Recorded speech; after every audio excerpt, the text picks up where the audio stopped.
3, 2, 1. Vysvietený Lenin zo Slovenska, Santa Claus a americké koledy, priam bizarná kombinácia, namiesto posedenia pri jedličke, posedenie pri Leninovi. Americkým deťom rodičia neraz vysvetľujú, že toto nie je jeden z členov skupiny Beatles. Sochu obliekajú, zdobia na každý sviatok, Vianoce, Halloween aj Valentín. Vznikajú také kuriózne veci ako Lenin s tekvicou na hlave alebo Lenin so srdiečkom na hrudi. Aj Radomá s bývalým vodcom proletariátu vtipnú fotografiu. Autor sochy sleduje jej premeny na internete. Nemyslím si, že by tu dopadol lepšie. Ten Lenin, keby tu zostal.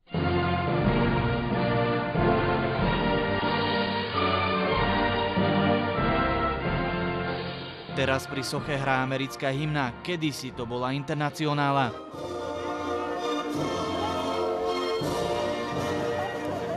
To je z Popradu, tu bolo 20 000 ľudí. Komunistickí pohlavári dokonca dúfali, že pred Leninom raz budú sobášiť. Tak ako veriaci prisahali vernosť Bohu po celý život, tak by prisahali Leninovi a komunistickej strane. Po zmene režimu ale sochu odpratali, v jej vnútri dokonca prespávali bezdomovci, až kým ju nekúpil americký Slovák. Ja som si zvykol na to, že je tam.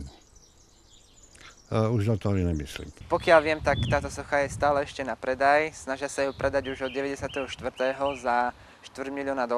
Dá sa povedať, že socha bývalého vodcu je v Spojených štátoch v akomsi vyhnanstve. Je však dôkazom toho, že umenie prežije ideológie, režimy, ale aj politika. Marek Vnenčák, televízia Markíza.